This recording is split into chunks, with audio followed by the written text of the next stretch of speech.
This is going to blow your mind. Imagine a grand ship. It's called the Ship of Theseus. This vessel, majestic and strong, sails the seas.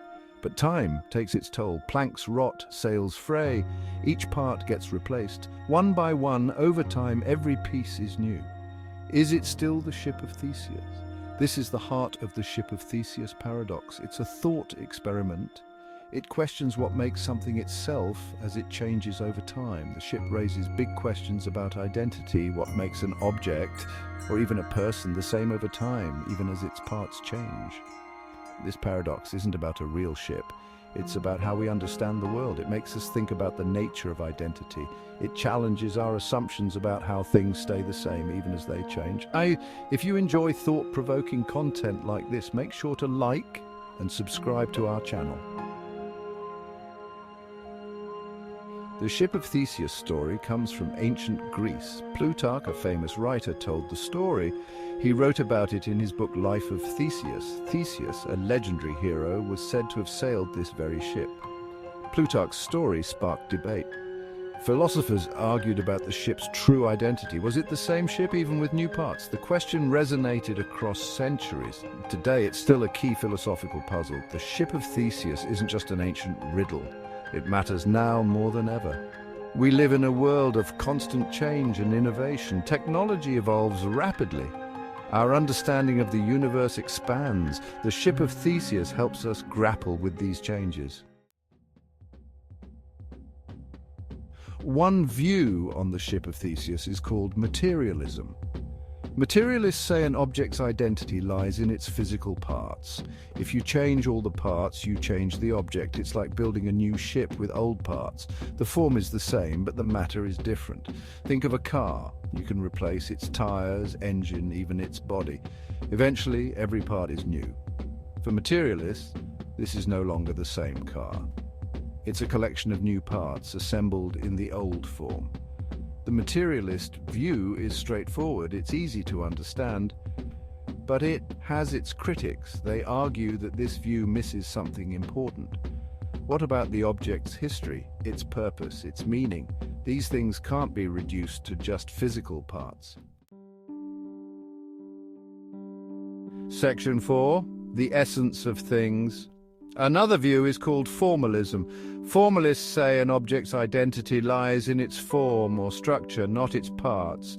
Even if you change all the parts, if the form remains, it's the same object. Think of a clay pot. If it breaks, you can reassemble it. Even if some clay is lost, it's still the same pot. It has the same shape, the same function. For formalists, this continuity of form is what matters. The formalist view is more abstract.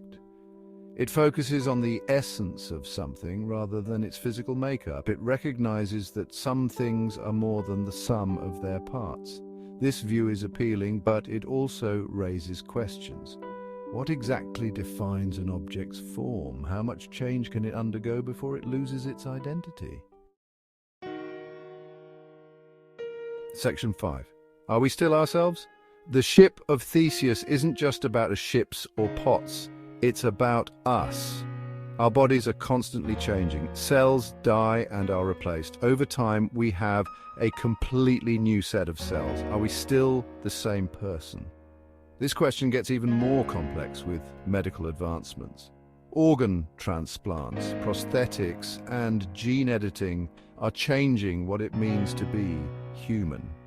The Ship of Theseus challenges us to think about our own identity in a world where our bodies are increasingly malleable. Some argue that our memories and experiences define us. Others point to our values, beliefs, and aspirations. The Ship of Theseus has no easy answers when it comes to personal identity, but it forces us to confront the question, what makes us who we are, even as we change? Section 6. Beyond the shipyard.